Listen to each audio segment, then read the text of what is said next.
Bom dia, boa noite, boa tarde para todos que estão aqui nos assistindo. Mais uma entrevista da nossa fantástica série Memórias e Histórias.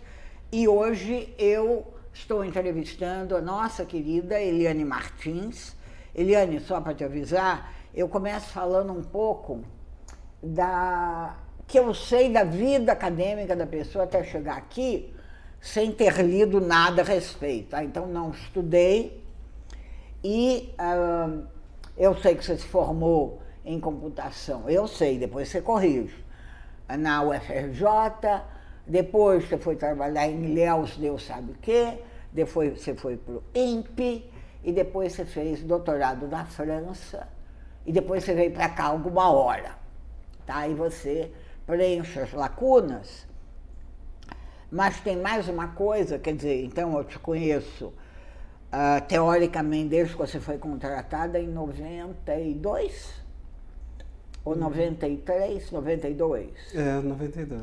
Mas depois disso eu descobri que eu te conheço de outros carnavais, não é isso? Exatamente. Porque você fez escola primária Henrique Dodsworth com meu irmão, lá nos idos dos anos 50.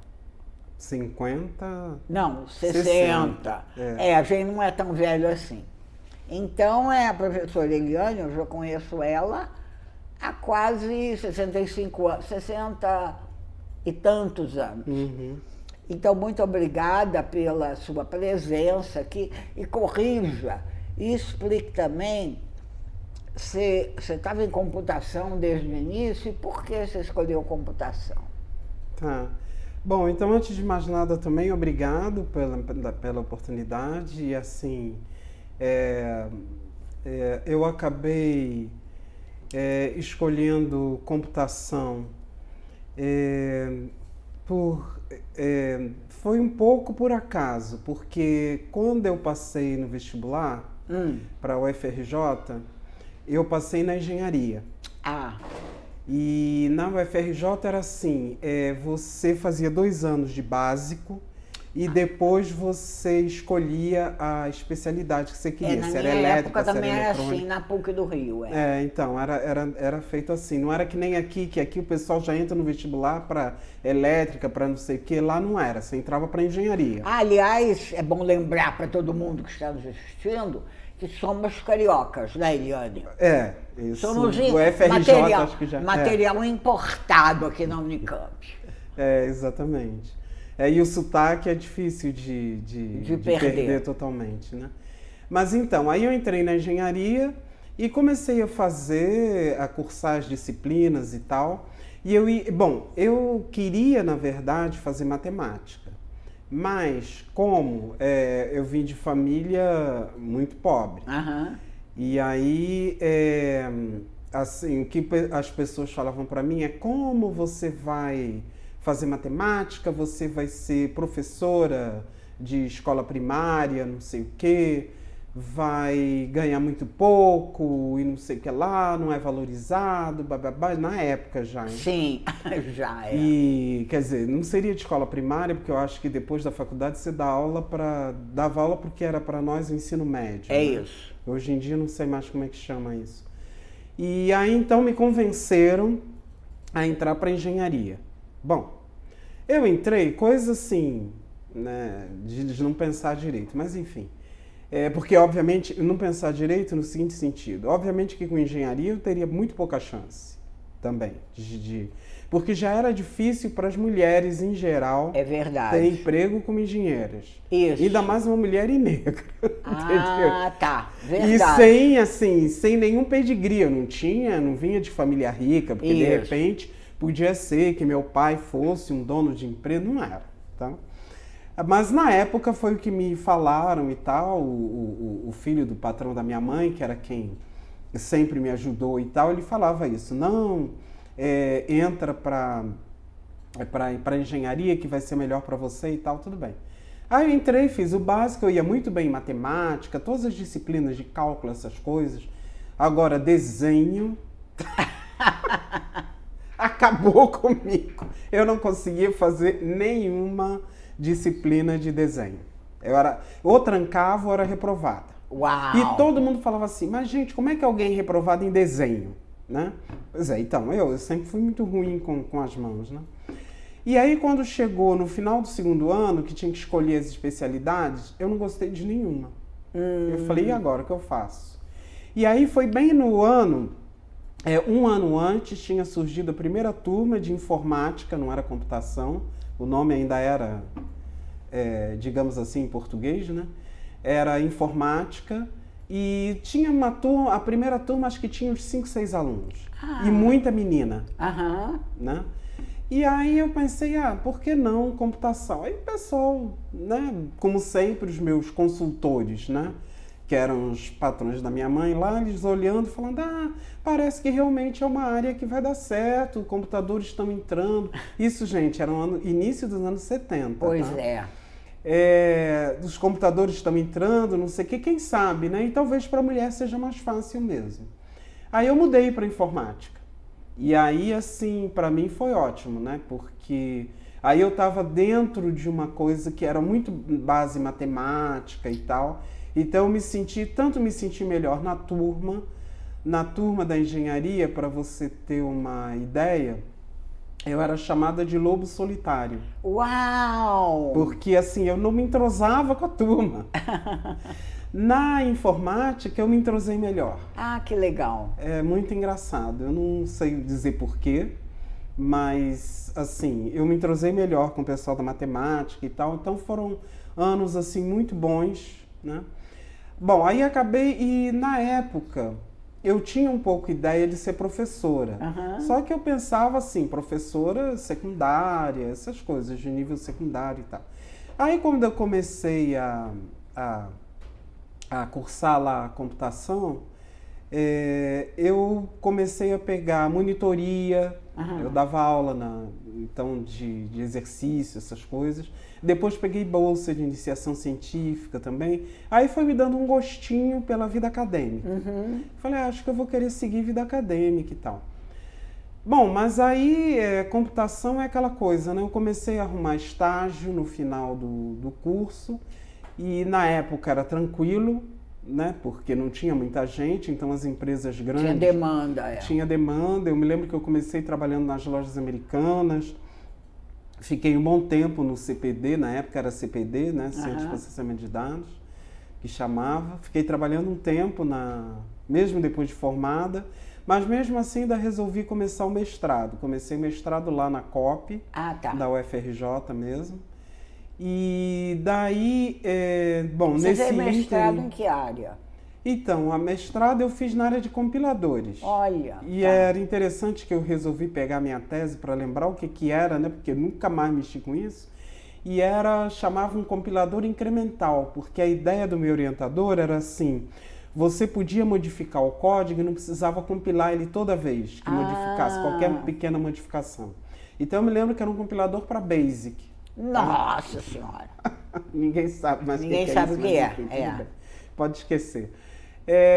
Então, assim, eu comecei a trabalhar nisso, só que eu arrumei emprego. Só que o emprego era em Ilhéus. Tá.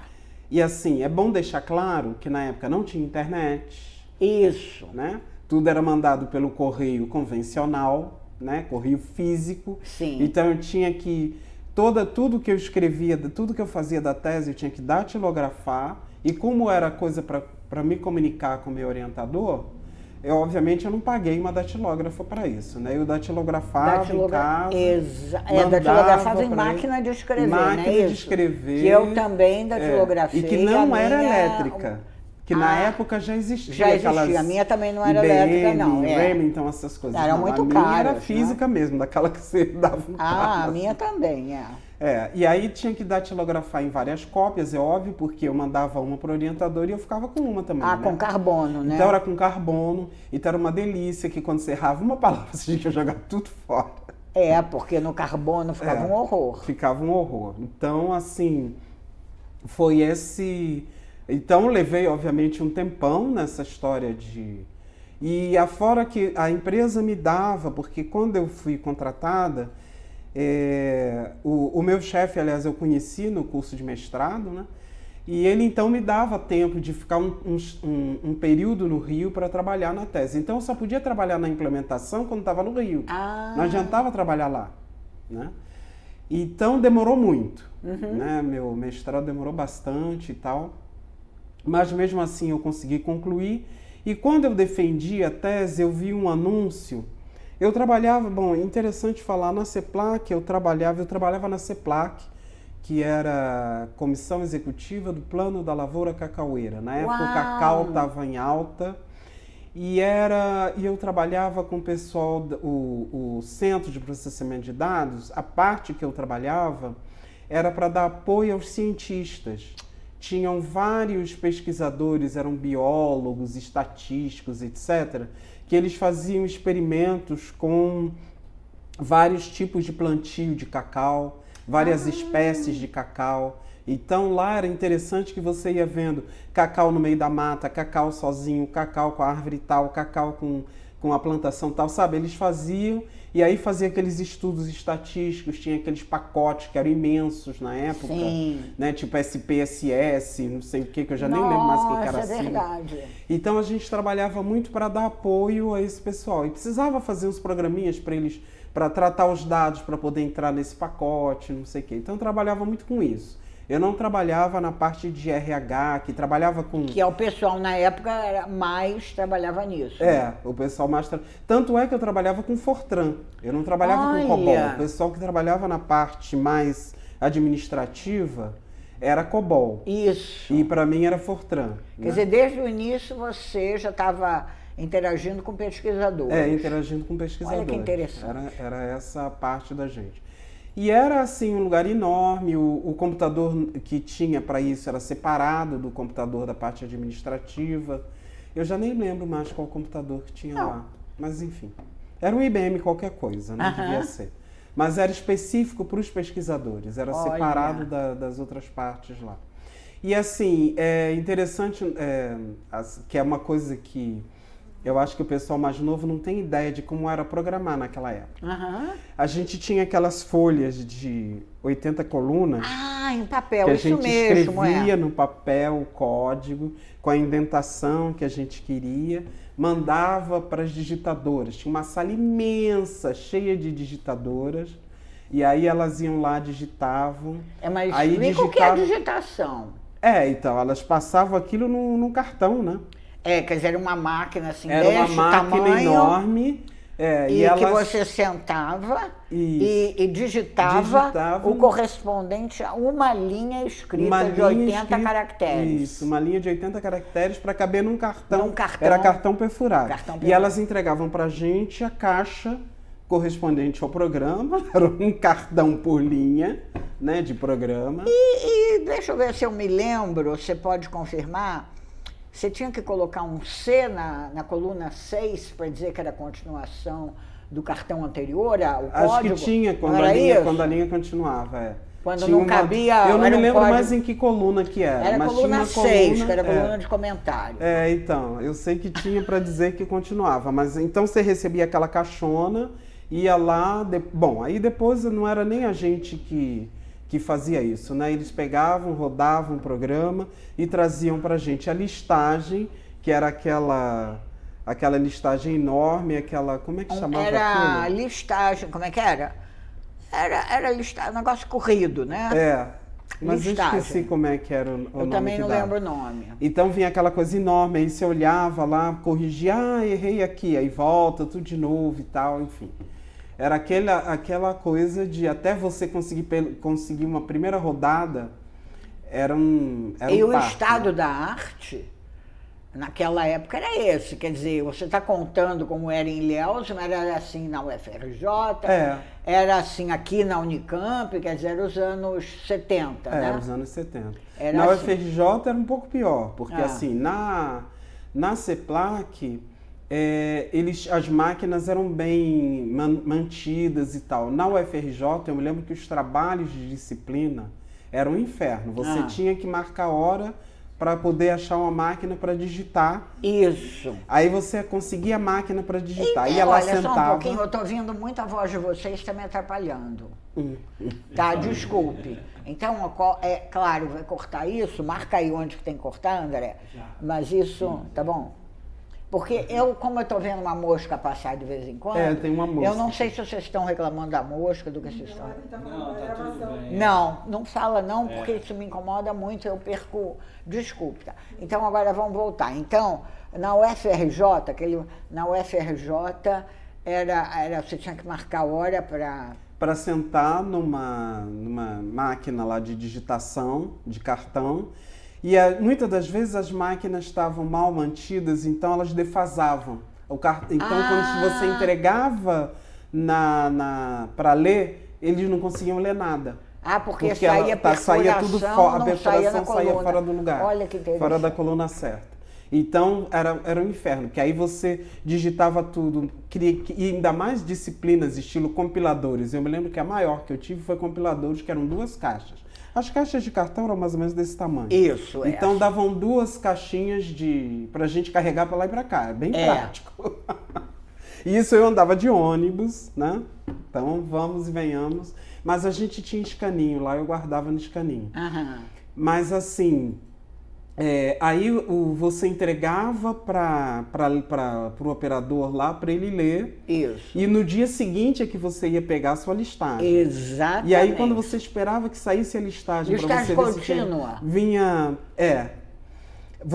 aquela caixa cheia de cartãozinho assim para cima, dizendo não consegui ler. Então perdeu aquele dia, verdade. Você tinha que voltar a redigitar. Levar mais um dia. Então era assim, os trabalhos eram nessa base. Mas, enfim, eu trabalhei lá na CEPLAC uns 4 anos. Aí depois eu acabei... E lá eu acabei também trabalhando, dando cursinho para pessoal, para formação de novos quadros. Né? Então, essa vocação de dar aula eu sempre tive. E aí depois, quando eu defendi... Eu me lembro muito, como se fosse hoje, muito engraçado. Eu parei que nem eu tenho mania de parar em mural, né? Você vê que quando eu fui lá para a sua sala, eu parei no mural lá do IC para olhar. Eu adoro olhar mural de universidade, assim, ver o que tem. E aí eu parei no mural, tinha um anúnciozinho muito pequenininho, assim, no INPE, pedindo. Eu falei, nossa, Instituto de Pesquisas Espaciais, que coisa, né? Bom, eu falei, vou mandar meu currículo, quem sabe, né? Aí fui, fiz entrevista lá e tudo, aí fui aceita, eu falei, que bom. Né? Então mudei de Ilhéus para São José dos Campos. Né? E aí o INPE também foi um período muito, muito bom. E aí a gente trabalhava realmente aí com sistemas embarcados para satélite. Aí fazia testes com dispositivo de radar. Aí já era anos 80. Né? Aí já tinha... Ou início dos 80, enfim, né, por aí. Foi início dos anos 80, porque em 87 eu saí para o doutorado, né? Então foi início dos anos 80, mas a gente já tinha... Deixa eu ver o que... Eu me lembro que já tinha terminal, era aquele terminal de fósforo. Tá verde. De tela de fósforo, aquele terminal verde. Tá? Então já não era mais digitação em cartão. Mesmo para escrever texto, a gente usava aquelas primeiras versões do Word, como é que chamava? Esqueci. Eram umas primeiras versões do Word que ainda não era gráfica, era tudo textual. Né? E, enfim. Mas já era um progresso, né? Fala claro! Se livrar do cartão perfurado já era uma grande coisa. Então eu me lembro muito da gente estudando hardware. Já tinha Word na época? Tinha, era uma das primeiras versões do Word. Isso eu não lembro. Que era muito parecida com o que hoje o pessoal usa o LaTeX, que você também tinha que colocar aquele... ROFF, R-O-F-F, depois ter ROFF, não, né? Não era esse, eles chamavam Word de qualquer coisa. Mas esqueci, eram versões, que acho que nem a Microsoft PC, deve lembrar mais. PC estava começando, né? Estava começando, então era bem precáriozinho. Mas mesmo assim a gente digitava, tudo que saía nessas impressoras e depois para gerar a versão final você tinha que mandar para as datilógrafas, que aí elas datilografavam. Em máquina de escrever elétrica. Para escrever os relatórios, né, que tinha bastante relatório, artigos que a gente publicava e ia depois para as datilógrafas. Isso é. Então era... É no estado da arte, quer dizer. Para nós era, porque... Não, mas nota, em qualquer lugar era assim. Porque pelo menos já era uma coisa que a gente já tinha controle. A gente datilografava, a gente digitava, já era digitar, né? A gente mesmo, nosso texto, a gente imprimia naquela matricial. Impressoras matriciais. Aí vinha aquela listagem e tal, a gente já corrigia, quando já mandava para as datilógrafas, já estava o texto já certinho, né? Tinha, inclusive, na época, como é que se diz, revisoras de português, revisoras de inglês. Era muito legal, assim. Lá no INPE. E o mais interessante eram os desenhos, porque não tinha interface gráfica, não existia essa coisa. Então a gente fazia o desenho à mão, e aí tinha um grupo também que era de desenhistas, que eles desenhavam aquilo para sair no artigo final. Não era legal isso? Nossa, uma época muito interessante. Hoje em dia, assim, eu me lembro quando foi todo mundo embora, assim, quando começaram a entrar essas interfaces gráficas. É claro, mudou, né? Foi uma evolução mundial, né? Assim foi. E eu senti pena, porque era uma coisa interessante você ir lá, às vezes na datilógrafa, ela fazia alguma coisa errada. Tinha coisas, eu me lembro uma vez eu discutindo com uma datilógrafa, foi com a datilógrafa ou foi com a revisora? Uma delas, eu não sei, porque tinha uma palavra que era uma palavra técnica, e ela falava, não, mas em português... Eu falei, mas gente, mas eu não tenho culpa se o pessoal de computação resolveu traduzir assim, né? Em português é essa palavra. Então, às vezes, tinha essas coisas também. Então, o que elas faziam era a revisora mesmo. Porque antes de ir para datilógrafo, tinha que passar pela revisora. Era o protocolo no INPE. Então, elas pediam já um glossário. A gente entregava todas as palavras-chave para elas não corrigirem. Tá? Então, era assim, elas já saberem o que era. Então, realmente eram outros tempos, né? A gente não tinha essa... E aí, bom, aí eu fiquei no INPE, e aí no INPE, fazer doutorado era uma coisa interessante, que aí no INPE era realmente pesquisa e tal. Eu, sem fazer doutorado, eu poderia, tem carreira técnica no INPE também. Mas como meu interesse era mais área acadêmica, eu quis, e aí foi a briga na época com o meu chefe. O meu chefe tinha voltado do doutorado Stanford, se não me engano. Mas ele não queria ninguém fazendo doutorado no grupo dele, né? E outros no grupo dele, E precisava do grupo e ele não queria concorrência, porque veja bem, ele como era o único doutor no departamento, ele sempre era o chefe de departamento. Não tinha outro concorrente, tá? E tiveram outros pesquisadores que voltaram de doutorado também.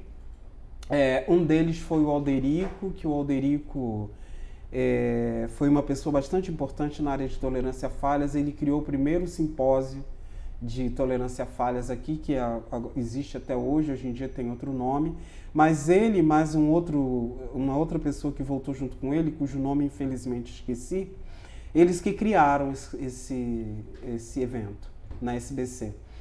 E assim... É um evento da Sociedade Brasileira de Computação. Um evento de... Então uma coisa, quer dizer, antiga, né, dos anos 80. Dos anos 80. O primeiro foi lá em São José dos Campos mesmo. E assim, eu me lembro que ele conseguiu fazer espirrar esses caras do departamento, eles foram para outros lugares. Que interessante. Né? Porque ele realmente não queria. E quando eu bati o pé querendo fazer doutorado, porque tinham pessoas saindo em outros departamentos do lá. E departamento, assim, a gente imagina numa universidade, era uma coisa grande. Lá não, eles chamavam departamento, eram os diferentes grupos mesmo. Certo. E aí ele não queria de jeito nenhum. E bom, então eu acabei saindo do INPE e fui fazer doutorado só com a bolsa, né? Não tinha salário, não tinha nada. Mas eu fui porque aí fui incentivada por outros pesquisadores também. Não, vai, você gosta, vai, não sei o quê. E aí você foi fazer na França, em que lugar? Eu fui fazer na França, em Toulouse. porque eu queria fazer alguma coisa ligada à área espacial. Ah. E é em Toulouse onde ficava o CNES, né? Que é o centro de área espacial, o correspondente do INPE, digamos assim, lá na França. Mas eu acabei... O CNES não tinha curso de doutorado. Para eu fazer curso, disciplinas e tal, eu tinha que entrar numa escola. Ah. E aí eu fui para a Escola Superior de Aeronáutica e Espaço. Por isso que eu fui para essa escola.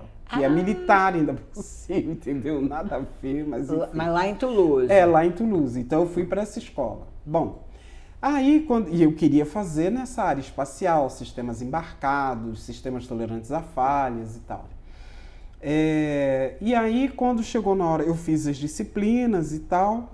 Quando chegou na hora de escolher a tese, não tinha nessa área, porque essa área era fechada para estrangeiros, a área espacial. Ah, era estratégica. Eles tinham, era estratégica.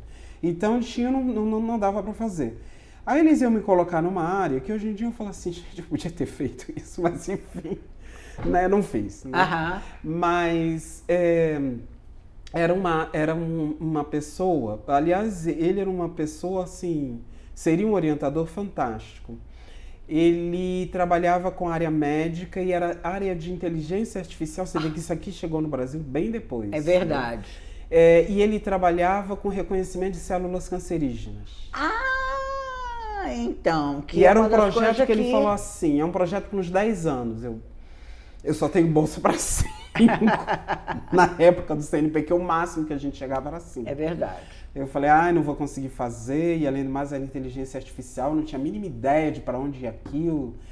E aí eu queria fazer numa área que eu já conhecesse bem, para não ter aquela curva de aprendizado, apesar de que era 10 anos. Se fosse 10 anos, de sobra. Né? Minha mãe depois ficou falando, você devia ter feito essa. Eu falei, pois é, mas eu não quis. Agora já era. Aí eu fui para um outro laboratório, que também deu uma briga com a escola, porque era um laboratório que era fora da escola, mas a escola fazia parte de um pool de instituições e o aluno podia escolher fazer doutorado em qualquer dessas instituições do pool. Eles queriam te cortar minha matrícula na escola. Uau! Né? Aí o chefe lá do laboratório por onde eu fui, aí ele peitou a briga. Ele falou, não, ela pode fazer, por que ela não pode? Ela pode fazer em qualquer laboratório do pool, nós fazemos parte. Então, assim, não tem problema. Então eu fui a contragosto do coordenador da pós dessa escola. E aí foi também um lugar muito legal. Eu acho que na Super-Héros, como ela era chamada, o ambiente eu acho que não era assim tão tranquilo. Eu não sei. Né? Aí eu realmente estou falando alguma coisa que... Eu estou falando porque, assim, toda vez que eu ia me matricular, era uma coisa, aquela coisa militar. Tinha os militares lá sentados, uniformizados, né? E eles eram super ríspidos, assim, muito... Então eu tirei a ideia daí. O cara com quem eu falei que seria meu orientador era muito gente fina, tá? Mas assim, como eu não trabalhei com ele, eu não sei como realmente porque tem a parte administrativa, que era você tinha acesso, né? Eu só tinha acesso. E a parte de pesquisa que você gostou dele, mas foi para um outro. Foi para um outro porque o tema realmente não me interessou.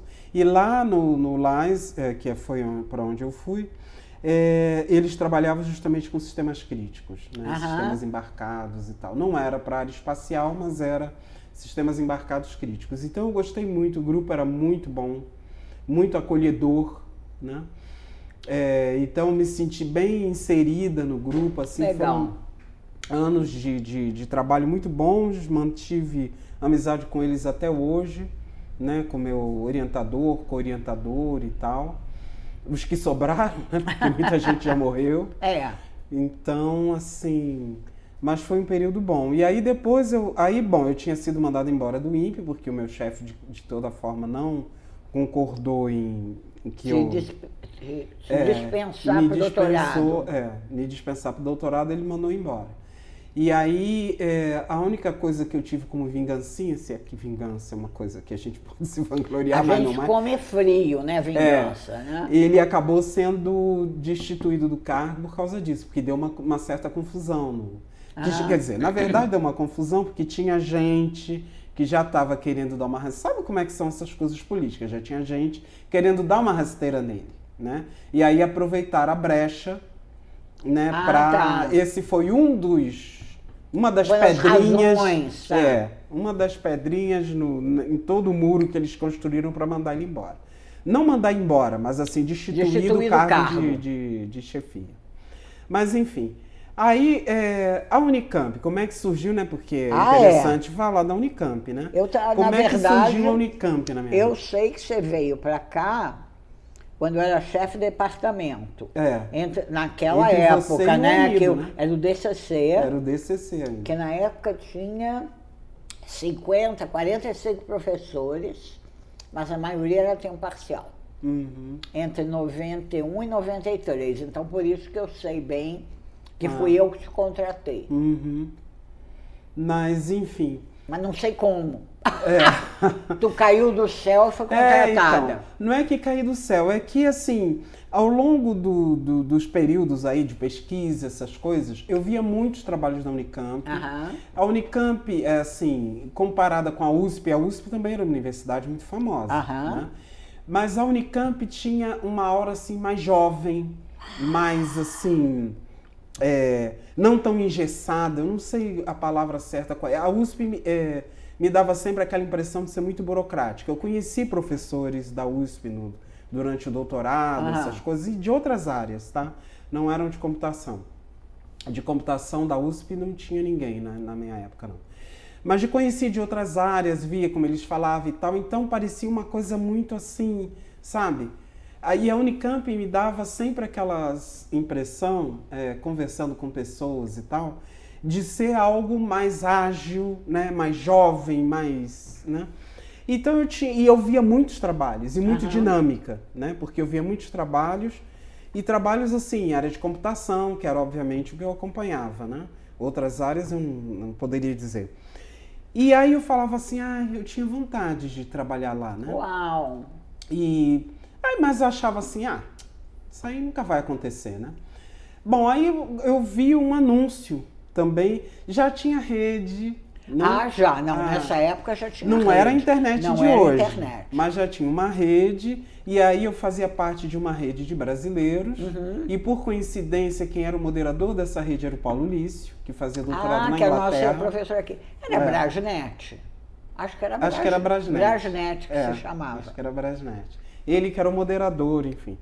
E aí apareceu um anúncio, né, pedindo também quem estava interessado e tal. Eu falei, vou mandar, né, não custa nada, não, eu já tenho. E assim que começou meu contato com a Unicamp. Assim, para mim foi uma coisa era uma coisa que eu queria, né, realmente vi. E afora também tem um outro fator que, na época, a USP, para mim, eu via São Paulo. Né? Eu não tinha a menor vontade de morar em São Paulo. Assim, é uma cidade que sempre me assustou muito. É muito grande. É muito grande, assim, e na época era muito poluída. Bom. Então, assim... Na época, digamos, até hoje, né? Hoje também, muito que não é por culpa dela somente, não, coitada. Mas enfim. Então eu falava assim, São Paulo eu acho que eu não consigo morar não. Né? Eu já não queria mais morar no Rio, por isso que eu mudei para Ilhéus. Né? Que eu também não queria cidades grandes assim, né? Depois fui para São José dos Campos, morei lá, eu gostei. E eu falei, eu queria uma cidade... Se eu conhecesse a USP São Carlos na época, quer dizer, até eu conhecia de trabalhos e tudo, mas assim, não, sei lá. Não surgiu. Não passou na minha cabeça. Eu me lembro muito claramente... O que eu me lembro não é da sua palestra, porque você veio aqui dar uma palestra. Eu me lembro de algum professor, que eu não me lembro mais quem era, que disse assim, vamos lá embaixo, que era no básico, assistir a palestra dessa candidata para ver se a gente está interessado em contratar. Me lembro disso, e era você. Não. Então, mas quem falou comigo da palestra já não foi o Anido? Eu não sei. Eu acho que quem disse que eu precisaria dar uma palestra, não sei o que, eu não vou saber. Foi o Anido. Que eu me lembro muito dele. Porque havia um período que a gente podia ficar dando aula para fazer concurso depois. Eu entrei naquele PE, né? Era uma carreira que não existe mais. Eu também entrei nessa carreira e fiz concurso 4 anos depois. que aí você era quase que demitida de uma carreira. Não, na verdade você tinha uma carreira, mas ela podia ser no máximo de 4 anos. E você podia ser mandado embora e tal. É. Então, assim... Então, entrei nessa aí. Mas não era CLT. Não era uma CLT, carreira normal, que podia renovar 2 mais 2, eu me lembro. E depois dos 4 anos, a tua verba era colocada à disposição para abrir concurso. Foi o que aconteceu comigo, por exemplo. Exatamente. Você podia não entrar, né? Você podia não entrar, como tivemos caso aqui no próprio DCC na época, de um professor que, porque foi 2 mais 2, depois o concurso teve gente de fora que passou e ele não... Ele acabou o contrato, enfim. E aí você veio para cá, então, 92. E aí, como é que... Porque, no fundo, essa é uma gravação sobre a computação na Unicamp, né?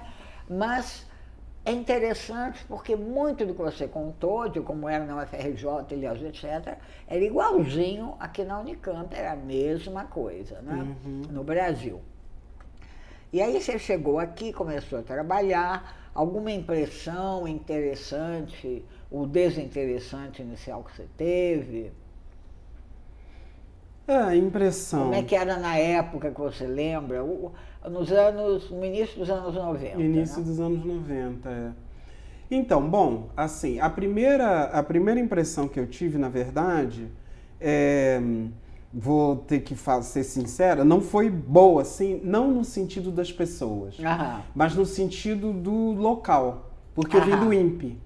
O INPE era um lugar... Agora não, agora está mais deteriorado. Mas assim, na época... ainda mais que ele teve um tempo sem verba para nada. É verdade, né? Mas na época era um lugar maravilhoso, assim, as instalações que a gente tinha. O lugar era lindo, eu ia para a biblioteca, então, a gente ia para a biblioteca. E assim, para você fazer pesquisa, você via os artigos, aí você tinha que ir na biblioteca, pedir para a pessoa, mandar pedir... Caso a revista não tivesse, que não tinha assinatura de tudo, obviamente, tinha que mandar pedir fora, levava tempos para chegar. É verdade. Então era tudo assim. E a gente então ia muito para a biblioteca, porque às vezes eu não queria ficar pegando livro emprestado para levar para a sala, não sei o que, ficava lá. E a biblioteca dava de frente para um jardim lindo, assim. Era um gramado grande, bastante folhagem. Então, inclusive eu ia para lá quando até eu queria... espairecer um pouco mais e tal, ficava sentada lá, lendo, trabalhando, era uma delícia, né? E aqui não tinha isso. Aqui não tinha. Aí eu cheguei e falei, meu Deus do céu, e era aquele barracão, que ainda é que ainda é hoje, um barracão, ainda é aquele barracão. Mas enfim, assim... Mas diga-se de passagem, eu gosto muito do barracão, viu? Mas enfim. Mas, bom, as salas são grandes, as salas são né? grandes, São bem aeradas, bem iluminadas. A gente não precisa ficar de luz acesa. No INPE, não, eu já trabalhava em salas, bom, primeiro eram salas coletivas, né? Então tinha várias pessoas trabalhando e tal.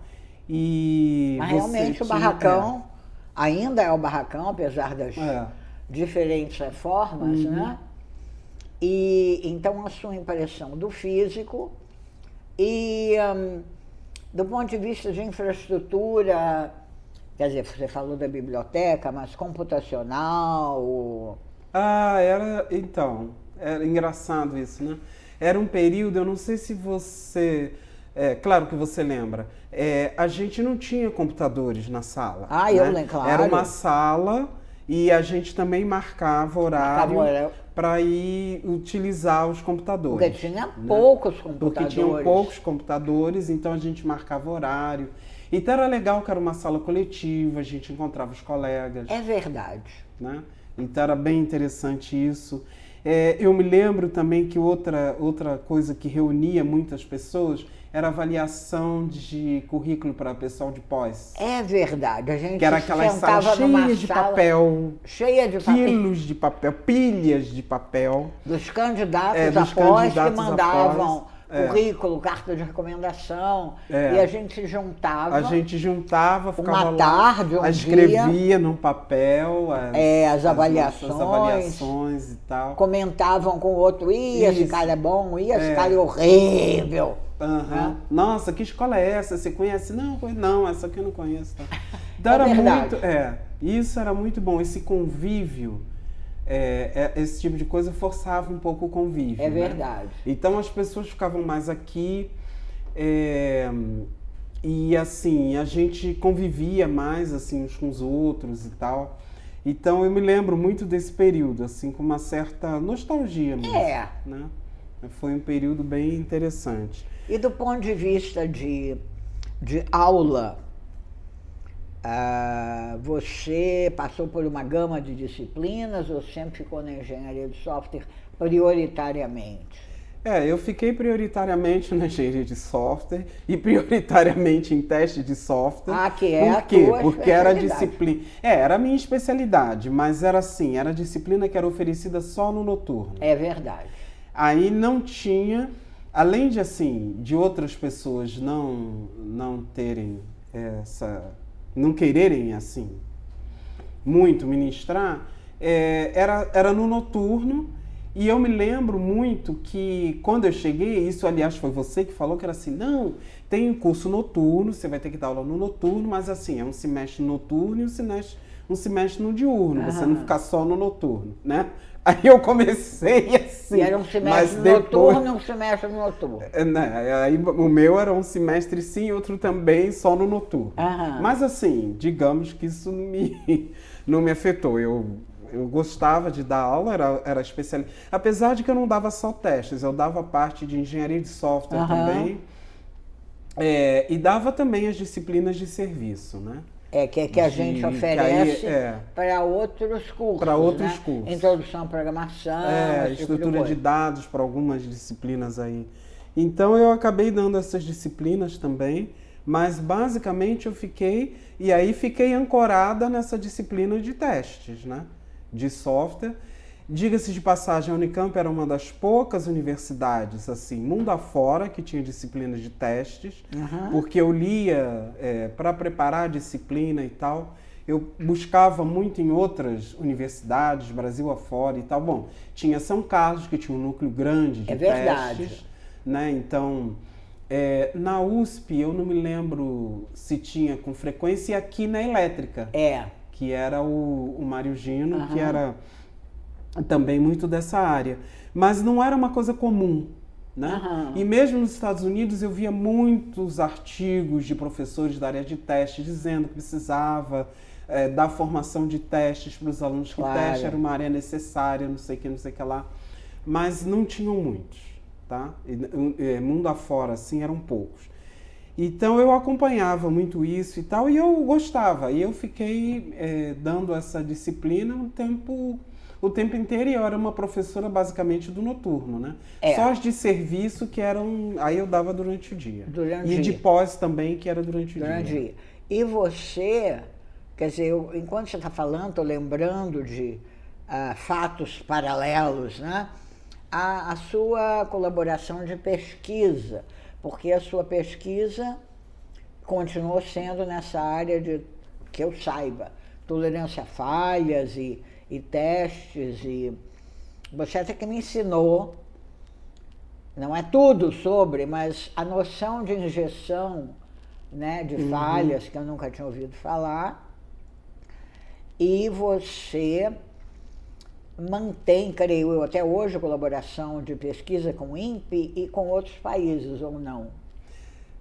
Com os outros países também via projetos, né? Agora mesmo acabou um que a gente tinha, que envolvia Itália, Portugal, Hungria. E Colômbia. Nossa! Também. Tinha um professor da Colômbia lá. Que na verdade era um professor que ele era da Itália e ele foi trabalhar numa universidade na Colômbia, então ele acabou entrando no projeto, assim.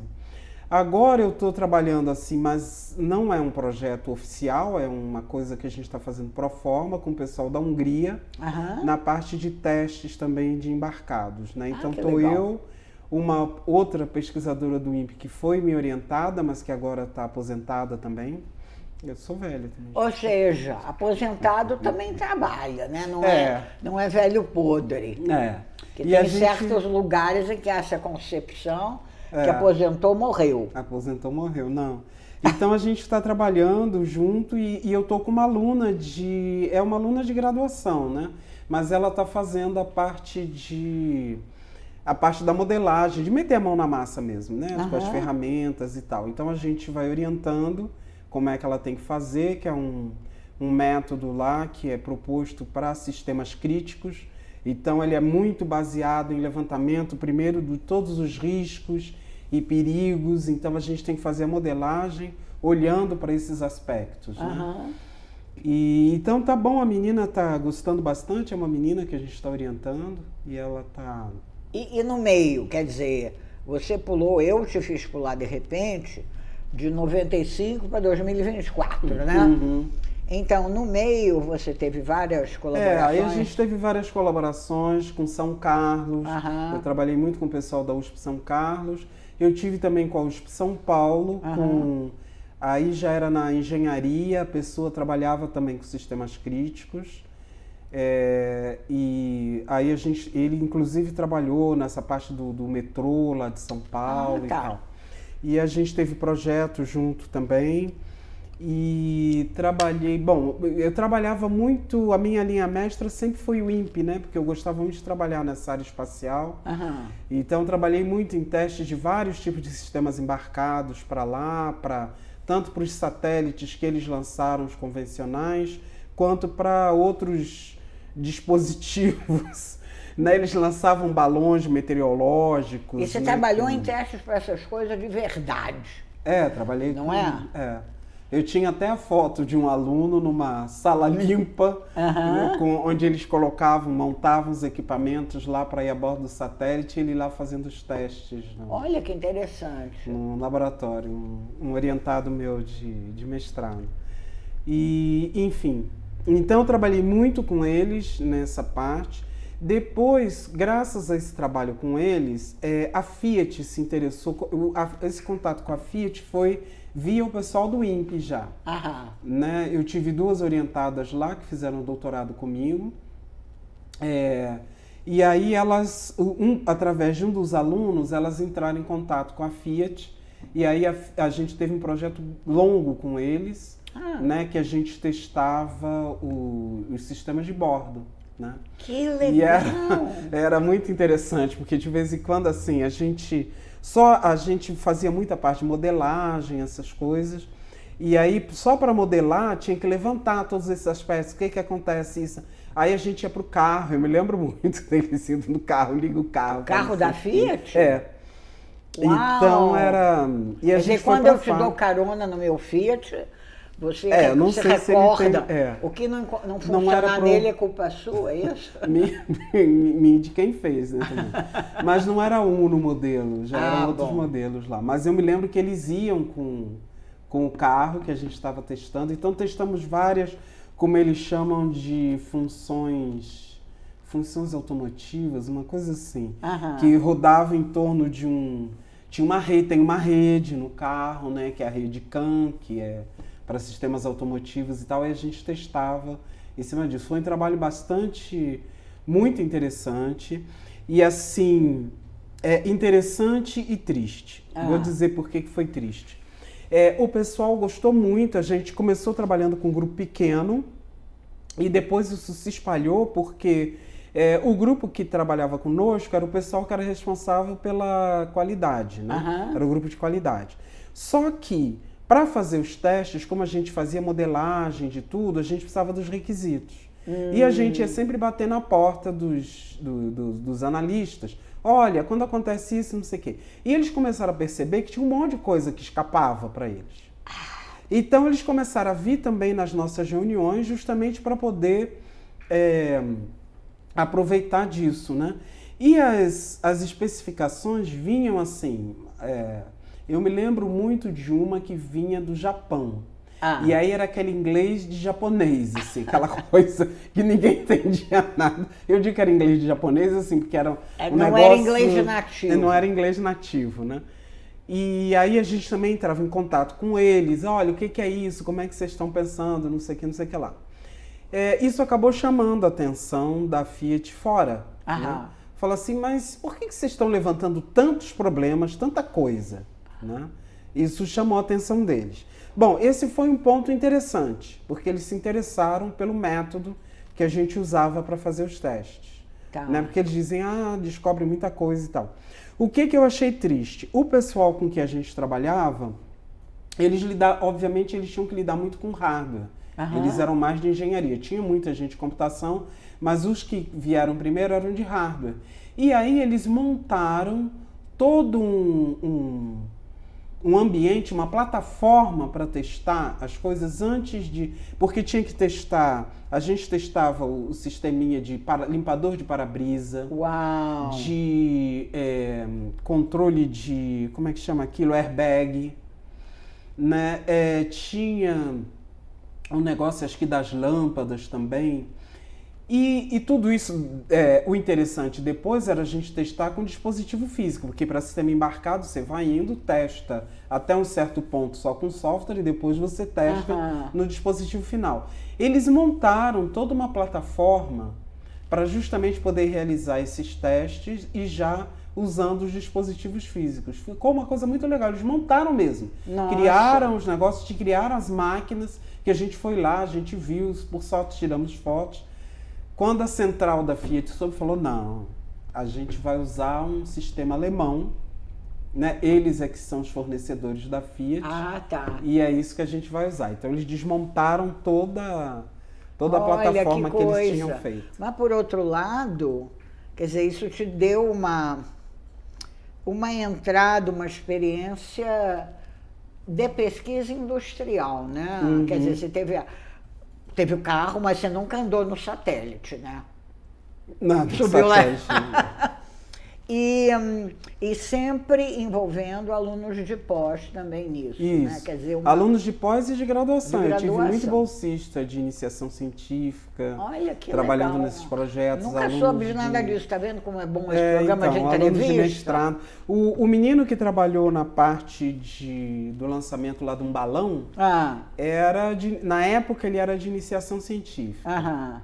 Aí depois ele fez mestrado comigo, mas ele fez mestrado numa outra área, que aí ele já não ficou mais em sistemas embarcados. Foi nas minhas poucas incursões na área de segurança. Porque quando eu fiz o pós-doc, isso porque já foi depois que eu voltei do pós-doc. Quando eu fiz o pós-doc em Paris... Em que época mais ou menos? Até lembro quando eu estava lá. 2007. Nós nos encontramos. Foi 2007. Até cheguei a ser sua procuradora. Você arrumou o apartamento para mim. Lembra? Foi. Não lembrava mais. Fato.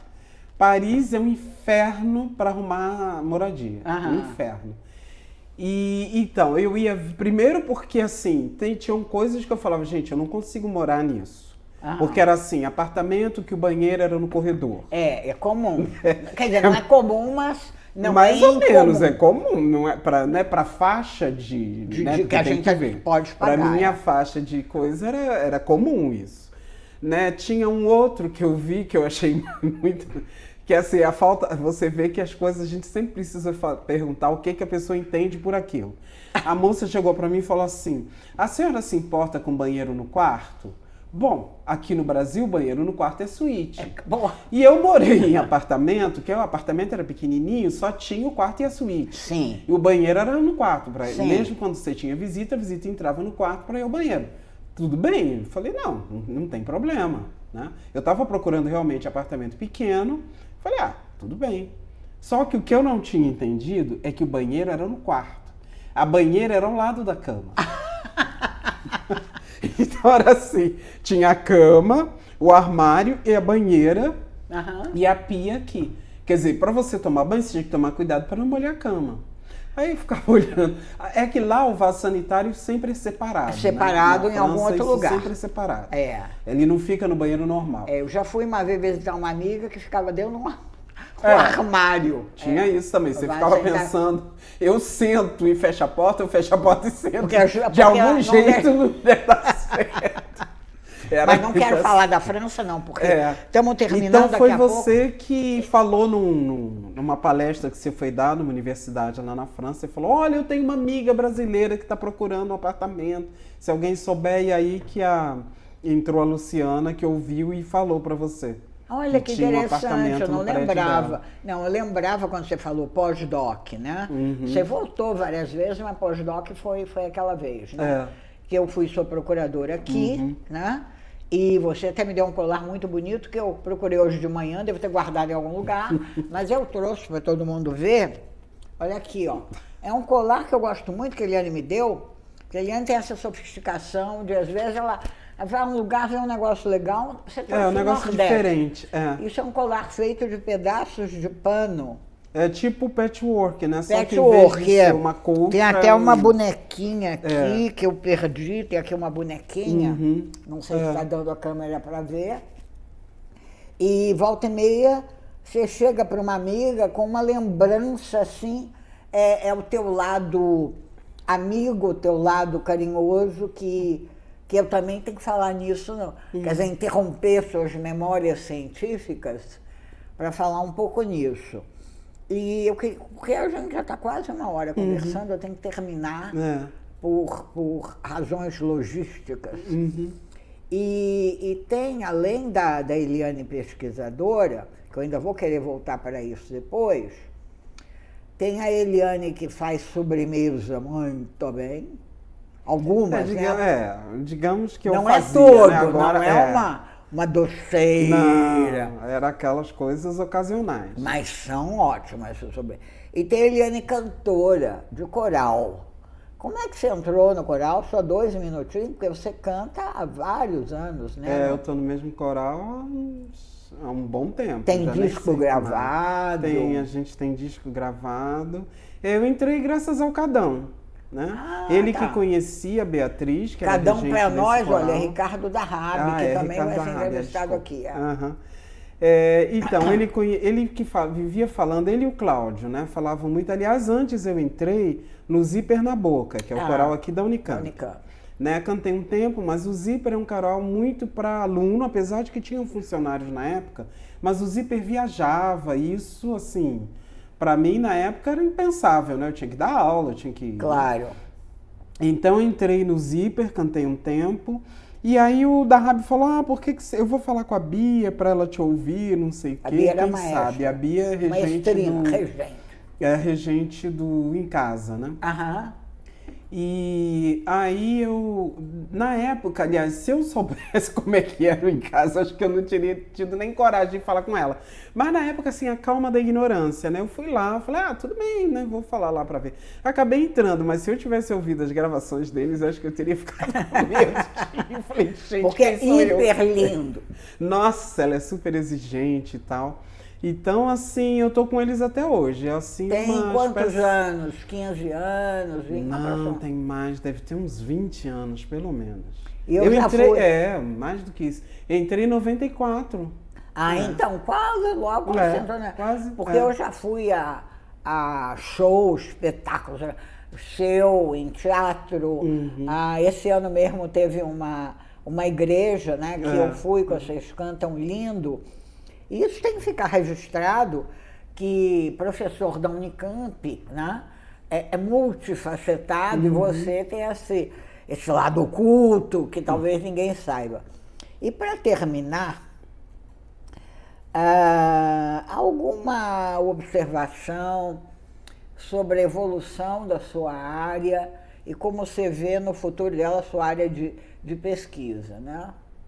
Evolução, que é justamente o que eu estou vendo agora, também estou vendo como aluna de iniciação, que teve coragem coragem que eu digo assim, porque o que está revolucionando também a área de testes é IA. Pois é. É aprendizado de máquina, né? Então, tanto tem o uso de aprendizado de máquina ou algoritmos de IA para testes, que isso eu já vinha trabalhando faz um tempo, né? Aliás, isso foi uma das coisas que me fez fazer pesquisa junto com gente de áreas diferentes.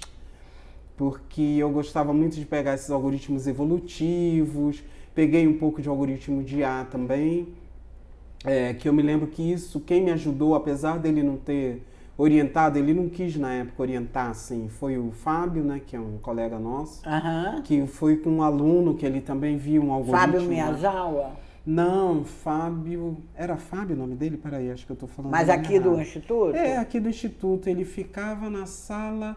Ele ficou na sala da Ana Maria, eu acho. Que a Ana Maria incluiu professores novos. Acho que ele não é Fábio. Fábio Osbert? Talvez seja assim. Então ele é Fábio. É que ninguém chama ele de Fábio. É que ele trabalha mesmo com essa área de algoritmos evolutivos e tal. Então ele ajudou na tese de um aluno, mas na época, não sei, ele não quis co-orientar, porque eu falei para ele e tal, co-orienta e tal, ele não. Mas então eu comecei a entrar em contato com isso e usei alguns algoritmos, mas obviamente que Machine Learning evoluiu bastante. Né? E tem muitos sistemas que são baseados em Machine Learning. Eu sempre olhei meio assim, nossa, como que testa isso, né? Então agora eu estou com uma aluna que ela está trabalhando para... A gente está estudando ainda a área de como testar sistemas de recomendação. E o meu foco é muito a parte de... que a gente chama de imparcialidade em português, né? Que é fairness. Fairness, para evitar preconceitos de todo tipo e tal, né? Porque são sistemas que podem ser usados desde escolha de filme na Netflix até livros na Amazon e empregos, né? Quando você vai procurar emprego, não sei o que, as recomendações que o sistema te dá. Ao contrário, né? Porque o empregador também pode ter uma recomendação, essa pessoa aí nem vem que não tem, né? Então a gente está vendo como é que faz para testar essa parte de fairness, tá? Então a gente está começando a estudar isso. Uso de IA em testes, então, digamos que eu já usava, assim, eu usei não só essa parte de algoritmos evolutivos, que agora é considerado uma parte de IA. Na época não era otimização, mas eles dizem que realmente otimização não era a categorização correta. Entendi. Porque eles não otimizam, eles procuram te dar um caminho, um caminho que seja o melhor, mas que não é necessariamente o ótimo. E como é que se diz? Também usei algoritmos de bioinformática, que a gente utilizou isso muito, porque em teste tem muitos problemas que são indecidíveis e tal, então a gente, para automatizar, né, precisa recorrer a alguns algoritmos, heurísticas, meta-heurísticas, essas coisas. E utilizei também um tempo esses algoritmos esse é bem machine learning mesmo, que são agora eu não vou lembrar. Que são aprendizado supervisionado, né? Que aí você tem a base histórica, ele aprende, não sei o quê. Eu utilizei isso também em trabalhos com alunos, mas foi assim uma coisa mais esporádica. Mas agora o que eu estou olhando é como testar esse tipo de sistema. Né? E o ferramental de testes também, isso é outra coisa que está me impactando, porque eu estou aposentada, mas ainda dou aulas aqui no IC, nessa área de teste. E o ferramental de teste está mudando bastante também, né? Porque estão usando muito ferramentas com aprendizado de máquina para automatização e tal. Então, eu também estou revendo essa parte, quer dizer, a gente tem que ficar, se a gente quer continuar claro, tem que ficar. Você tem que ficar então se reciclando, né? Você tá ativa artisticamente, né? E cientificamente. Apesar de você já estar aposentada há uns 5 anos. Uns 5 por aí. anos. Então tá. Porque eu daqui a pouco vou chegar na compulsória, né? Então eu tenho que começar a pensar sobre essas coisas. Mas não é sobre isso, eu estou falando sobre sua experiência no Instituto e tudo que você conseguiu e o que você fez para nos ajudar. E o Instituto também me ajudou muito, né? Porque me abriu portas, assim, para coisas que eu jamais imaginaria que eu fosse conseguir. Né? Então, assim, eu não sei se dá tempo, mas uma das coisas que que hoje em dia eu penso, eu falo assim, nossa gente, eu não sei como eu tive coragem para fazer isso. Existe uma conferência internacional na área de tolerância a falhas que é assim muito famosa, tradicional, ela já tem mais de 40 anos. Na época que eu entrei para fazer doutorado, ela já era uma conferência conhecida. Aham. E ela reúne assim a nata da nata internacional, quer dizer, quem é do comitê executivo dessa conferência e tal, é tudo pesquisadores assim de alto renome. Eu estudei em livros escritos por essas pessoas e tal. E eu, na época, me veio à cabeça, não só na minha cabeça, né? Trabalhando com o pessoal de tolerância a falhas, que lembra que a gente tem um evento na área aqui. O pessoal também começou, por que a gente não traz essa conferência para o Brasil? Por que não traz a conferência para o Brasil e tal? Bom, a conferência nunca tinha saído do hemisfério norte. Aham. E ela era prioritariamente realizada nos Estados Unidos. Para sair para a Europa, era uma queda de braço com os americanos, que eles não gostavam. Então, assim, de quando em vez ela ia para a Europa. O chefe lá do laboratório onde eu fiz doutorado, que era um dos grandes expoentes na área, inclusive os termos em inglês, ele foi um dos que cunhou esses termos, né, usados na área, ele brigava muito para trazer para a Europa essas coisas. Então, era uma conferência assim nessa linha. E aí, quando falaram do Brasil, eu falei, gente, dá uma olhada, né? Todas as edições dessa conferência foi tudo no hemisfério norte. Falei, não, mas... Aí o pessoal falava, não, mas o Brasil já tem... Muitos europeus também me ajudaram. E depois, quando eu entrei nessa de cabeça, aí tiveram outras pessoas de outros países também. Eu me lembro de um egípcio que me ajudou muito, né, indianos e tal. Não, leva assim, leva assim.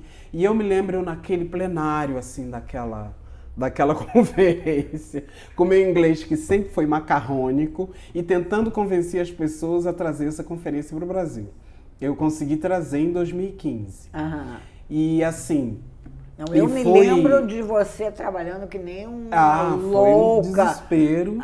Eu tive câncer nesse meio de caminho. Nossa Senhora. E aí eu me lembro do pessoal da Europa que me ajudava também nisso, escrevendo para mim desesperado, Eliane, não desista da coordenação do evento. Porque a coisa pode cair, né? Porque eles me conheciam, porque eu tinha projetos com muitos deles e tal. Você vai colocar uma outra pessoa, não vai rolar. Então você tem que ficar. Aí eu fiquei, na época já dava para trabalhar remoto, né? Então eu fiquei trabalhando remotamente, mas mesmo assim era um desgaste grande. Por causa da doença, né? Por causa da doença, né? E o câncer que eu tive, eu não conseguia sair de casa, porque foi no sistema imunológico. Então eu tinha realmente que ficar em casa. Mas não era, quer dizer, enfim, Mas enfim, e o que eu acho interessante, assim, que graças a ideias de outras pessoas, né, colaborando comigo, que obviamente eu não consegui isso sozinha, a gente criou umas coisas novas nesse evento, quando ele esteve aqui. Por exemplo, criamos uma parte industrial. Isso porque uma colega minha do INPE falou, por que não põe? Porque a gente tem empresas aqui, tem a Embraer, tem não sei o que, é legal eles saberem, né? Então a gente criou essa trilha industrial, que na época eu me lembro que foi muito criticado. Indústria, porque o projeto era, o evento é altamente acadêmico. Entendi. Aquelas coisas assim, vai trazer trabalho de indústria e o nível... Eles ficaram surpreendidos, né, com o nível dos trabalhos que... Bom, teve empresas de fora, mas a grande maioria, obviamente, foram empresas daqui, que a gente conseguiu, elas tinham contatos, na época a gente conseguiu. Dentre elas a Embraer, que foi surpreendente para a maioria deles, que eles não sabiam que o Brasil fabricava avião. Você está brincando. Bom, e aliás, você desculpa, mas essa história vai ter que ficar em outra gravação, mas de qualquer maneira, tá? E aí eu me lembro que foi uma loucura, né? E foi um evento de muito sucesso, né? Foi. Eles falam até hoje, assim, ai, nossa, aquele evento do Brasil, não sei o quê. Aí alguém uma vez escreveu, não quer organizar outro evento em Brasil? Eu falei, gente, tem muitos pesquisadores brasileiros aí na área, pode ir atrás, dá para organizar, mas tem que ir atrás. Mas foi bom, assim, eu acho que para eles foi uma experiência muito inusitada, né, vir para o hemisfério sul. Né? E eles até hoje falam como se fosse assim, olha, tá vendo? Nós fomos para o hemisfério sul. Assim, atravessamos oceanos desconhecidos, continentes desbravados, né? Mas enfim, Eliane, eu até gostaria de continuar, mas eu sei até que os ouvintes têm um limite para o que conseguem assistir. Mas quem sabe a gente grava outra num futuro não tão próximo, mas enfim. Olha, muito obrigada.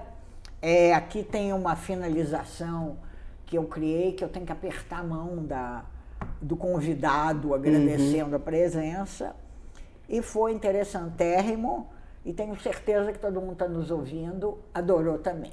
Tá muito bom. Obrigada. Obrigado, Cláudia, pelo convite. E até a próxima. Até a próxima.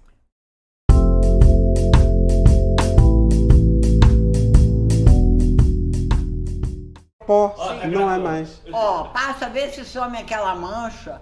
Pronto, chega, já tá bom, Cris.